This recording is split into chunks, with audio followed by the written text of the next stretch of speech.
from Southern Maryland's weather leader. This is a JB Weather Alert.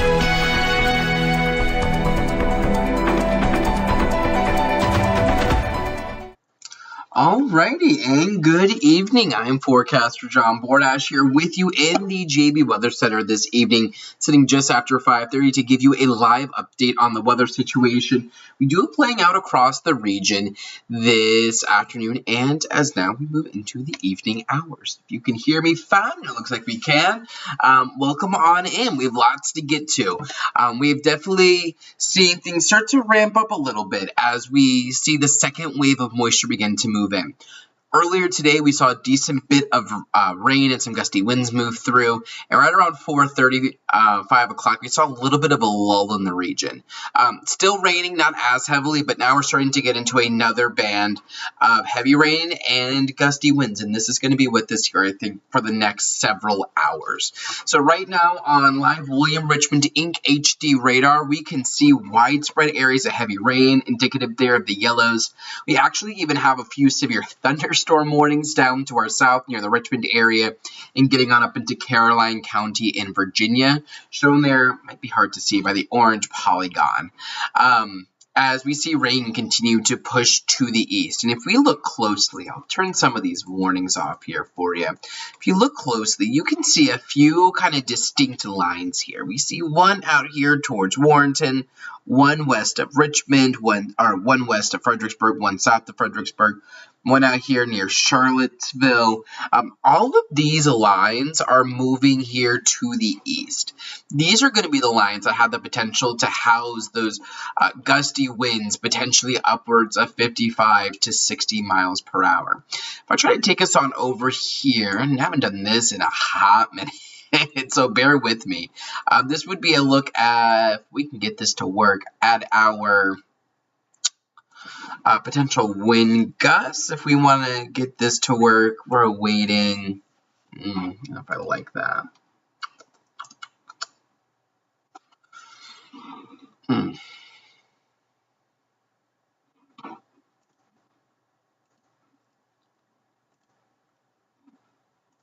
If we play around here, can I get what it is I'm looking for as the 400 view wait for me to get? I'm not really seeing what I want to get to, but what we do know with this line is that this this line, but these multiple lines, and again, you can see them moving through Warrenton, just west of Fredericksburg, near the Charlottesville area. All of these lines will have the potential to bring with them damaging winds. In addition to that, if I actually take all of our radar layers off, the numbers you see remaining here on the screen represent current wind gusts. So, current sustained winds. So sustained winds of about 47 miles per hour in DC, getting close to power in at Pax River, 43 miles per hour at Annapolis, 32 miles per hour down towards Frederick. And sure enough, this is beginning to cause some issues across the region. I want to go ahead and bring up our current outage map brought to us via SMECO. Let's see if we can't just voila and voila. There we go. Let's refresh just to make sure we have the latest numbers in. So again, this is from SMECO, so numbers are probably going to be slightly different if you were to incorporate PEPCO as well, that services areas on up towards Chesapeake Beach. But right now, SMECO is reporting as of 2 minutes ago.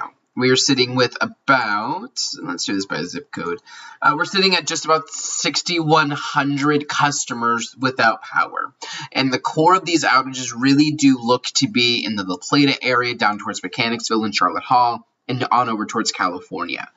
We have outages all over the place. If we look at this via county, right now we see St. Mary's County, the most impacted, up over 4,100 customers without power at 5:30.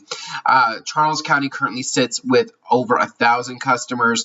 Calvert County getting close to 1,000 customers as well. And I just want to make sure that we think about it in the correct way.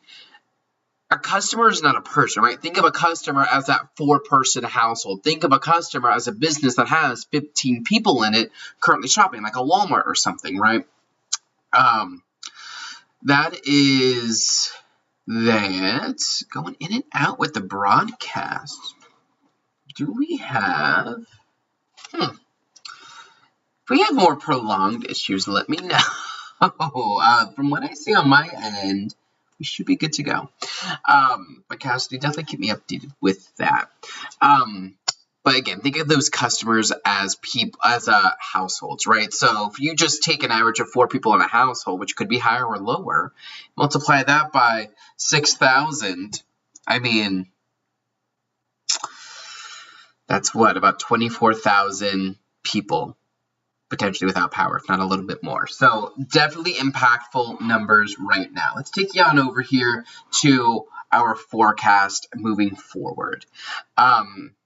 Steady rain has been moving in throughout the afternoon and into the evening, and we're really getting just now into that time frame of the heaviest rain, right?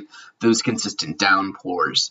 And that's going to be with us likely until about 9 or 10 o'clock. That's going to lead to localized flash flooding. We already have a multitude of flood warnings out, mainly for areas north and west of DC right now, but we're going to see that rain really start to pile up in our region here soon. Winds right now, again, we're gusting around 40 miles per hour, close to around what we predicted. We should start to see these winds take another step up as we see these lines of rain push through.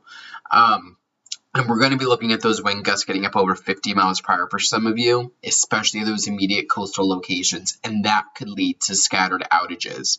And not even just scattered outages, numerous outages from what we're seeing right now. And that's going to stay with it tonight. Travel delays, travel issues are going to be likely. It's already impacted the evening commute, and it likely is going to continue to impact the commute and impact just travel throughout the region tonight. So we're going to be looking at road closures, lots of flooded roadways. Expect delays, expect issues. I wouldn't travel unless I absolutely needed to. And yeah, we're going to continue to watch that as we move through. That risk of flooding continues to stay with us. We have a significant risk of flash flooding really centered there along I-95, looking at the DC-Baltimore metro areas and those most urban locations where water doesn't easily have a place to go to. Elsewhere, we're looking at an elevated risk of flash flooding, and this incorporates much of our region. All this means that the colors don't really make that much of a difference. What we're going to be looking at across the region with that elevated risk of flash flooding is just that increased risk for people to be seeing flooded roadways out there because we're seeing so much water come through the region. Wind gusts continue to also be an issue. We're looking at... Video keeps stalling. I'm unsure how to fix that issue. I'm going to try to get through this. We'll see if this gets better at all. If not, all this is on jbweather.net. Peak wind gusts right now upward. I think this evening we're talking peak wind gusts upwards towards 55, 60 miles per hour. As we look at that, that's going to be causing, again, those scattered outage issues. We could be looking at, again, gusts getting up close to 60 miles per hour for our coastal locations. That's why our high wind warning was expanded a little bit earlier. So you're going to want to keep that just in the back of your head that that is something that we will need to watch for. Take us back on over towards live radar. Bada boom, bada boom, bada boom. You do see a couple of in my backyard questions, which we know I loved. Let's see. Voila. Voila. Here we go. Again, that radar image just here over the last hour, we can see how things have definitely progressed. Things are moving up from the southwest to the northeast. And again, those numbers represent those wind gusts. In terms of rainfall totals that we have seen thus far, I'm going to see if we have an updated version of this in this program. I'm not sure if we will. It gets a little finicky here with us. Yeah, right now, these blues represent over half an inch. When you get these yellows, that represents up over 1 inch of rain. So, again, we've seen just a lot of water move through the region. We're probably going to tack on another ½ inch to an inch across the region as we push through the rest of this evening. So, we have no active severe weather watches or warnings. We do have a high wind warning, and we do have that flood watch across the region, watching for those conditions for flooding and telling you that we do have that threat of high winds.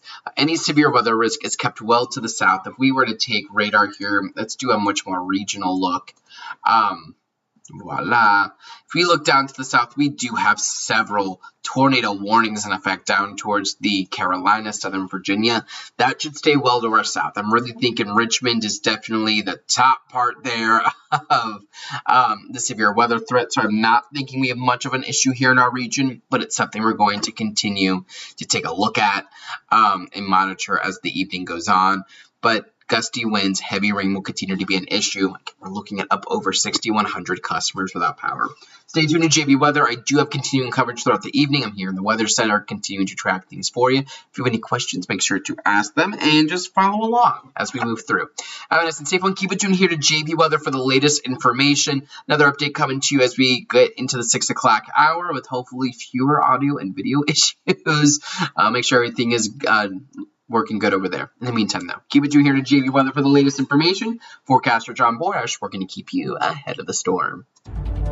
Check the forecast anytime online at jbweather.net.